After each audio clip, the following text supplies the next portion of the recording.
someplace, somewhere, I believe there actually, in fact, is a good cut of this film that probably, like Trank said, would get really good reviews and everyone would probably love. Unfortunately, this is not what we got at all.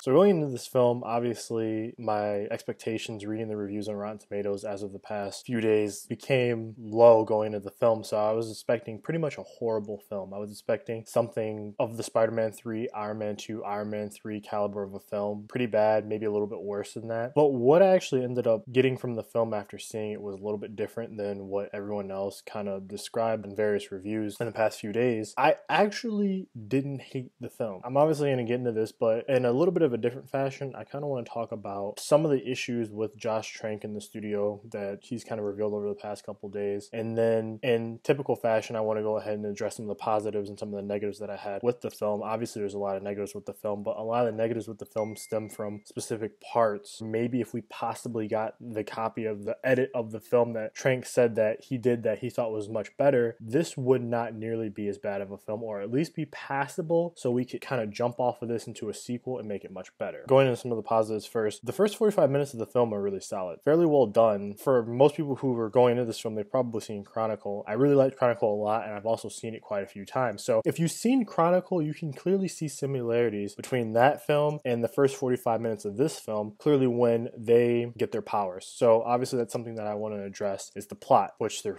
really isn't a whole lot to address with the plot, but I'll address it nonetheless. We have Miles Tellers playing Reed Richards, Michael B. Jordan playing Johnny Storm, Kate Mara playing Sue Storm, Jamie Bell playing Ben Grimm, and we have Toby Kebbell playing Dr. Victor Von Doom. And going into the plot, which is fairly basic, without spoiling really anything. Actually, you know what? I'm just going to go ahead and say it because I'm really not spoiling anything. But you have Reed Richards' character who essentially builds a teleporting machine, which allows them to teleport themselves into other dimensions that are somehow connected to Earth. In the very beginning of the film, we see them as kids. We see Miles Teller's character and Jamie Bell's character as kids, and they build the first version of this teleporting machine. We fast forward several years where we have Miles Teller's character Reed Richards working with the entire group to build a better version of this teleporting machine so that way they can eventually go over to the other dimension themselves. They go over to this other dimension using this teleporting machine, wander around for a little bit. Von Doom decides that he wants to stick his hand in some glowy green energy and it blows up this particular land that they're on. They teleport back and they've been physically altered. Once they're physically altered, it results in each character having various powers that are all different. All their powers come from the same source, which is this particular energy that they get from this other world, which is in a different dimension. Going a little bit further, Von Doom's character decides that he obviously wants to rule the world. He becomes bad in a very ridiculous, unrealistic way. They have to take him out, and that's kind of the end of the film. The end. Some of the positives that I had with this film, again, I will start with the first 45 minutes of the film. Again, my expectations were really low. I'm sitting there thinking to myself, well, what on earth was everybody else watching? Because I feel like this film is actually significantly better than, you know, what the reviews were saying. And lo and behold, once you start to get past that point, when they come back from the other dimension is when things become clear that something happened. Right around that 1 hour mark of the film where things start to change and it no longer even feels like the same movie. And it's really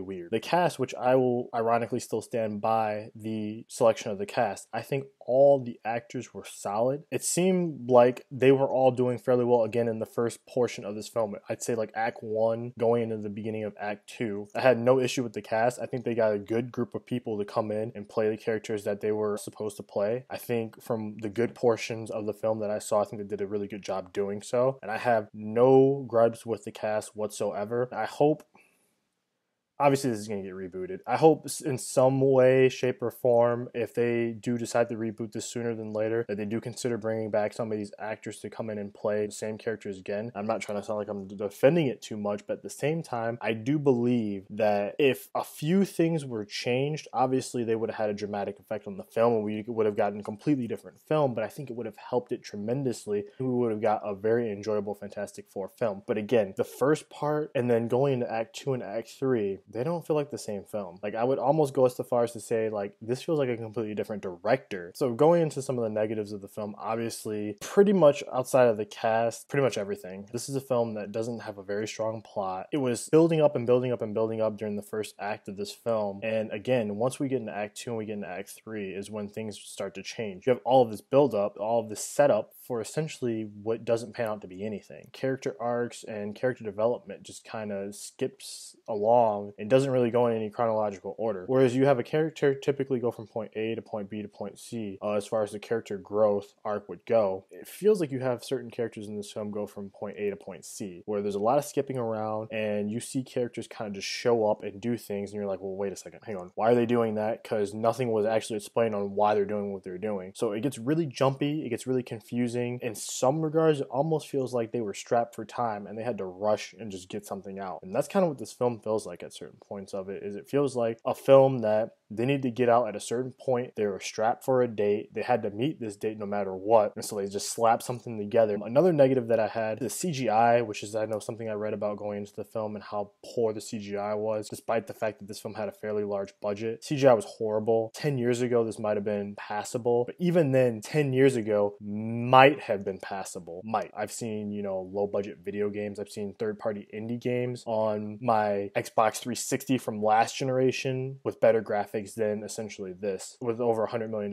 budget. At least if the CGI was good, I could have came away, well, the film sucked, but at least the action scenes were cool. The action scenes, especially towards the end, were just not good. They were not good whatsoever. The one thing that you thought, or the one thing that it should have gotten right, it failed horribly at it. This would probably be a good point in time to get into kind of what Josh Trank has said over the past recent days, which essentially, before the film even launched, he had that on his Twitter account before he deleted these messages, saying that somewhere he had a good edit of the film a year ago that the studio then, over the past year, went and chopped up and released, and this is the final product that we are now seeing on screens that's getting horrible reviews. And I remember reading that at first, and I'm kind of like, no, I'm not buying that. At the time, what I believe that happened is I thought he just put out a bad film, and then now that it's getting bad reviews, he realized that he did a bad film, so he's trying to backpedal to try and, save face, if you will. But it's so polar opposite the first portion of this film compared to the rest of it that I actually think he's telling the truth. And after seeing the film, I went back and read what he said. It doesn't feel like the same film after the first act. This feels like a completely different film. It feels like a completely different director. The characters don't even talk the same, which is really, really weird. It's one of the weirdest things I've ever seen, to be completely honest with you guys. I have never seen a film where it's essentially like this, and I'm like, this is not a 10% on Rotten Tomatoes, and it gets to Act 2, and then it literally takes a 90-degree turn straight down.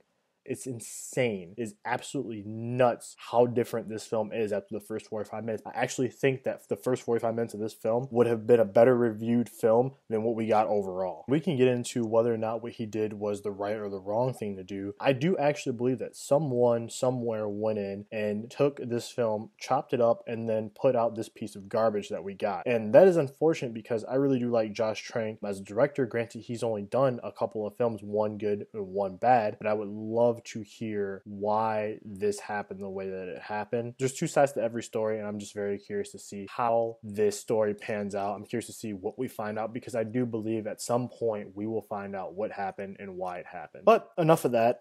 Again, do I recommend anyone going to see this film? No, I don't. I mean, if you could stomach paying however much it costs to get into the most basic standard version of this film, watching the first 45 minutes of the film and then leaving, so right at the end of Act 1, beginning of Act 2, and just walk out, I guarantee you'll probably have a much more positive experience and a much more positive outlook on the film than everyone who stayed and saw the rest of the film. So that's a testament to how I believe good the first portion of this film was compared to the rest of the film, because I remember watching it and I'm a half hour into the film and I'm thinking to myself, there is zero chance that this is a 9-10% on Rotten Tomatoes. No way. Boy, was I wrong. Everything you expect from a comic book film at the very basic level to just be watchable, it's below that. The potential for it to be good was really, really high. In a big way, is adding horror elements to this particular Fantastic Four story.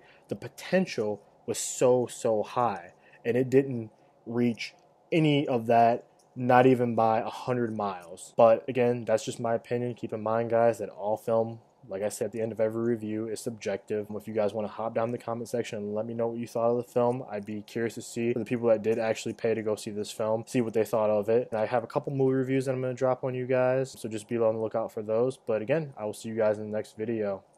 Peace.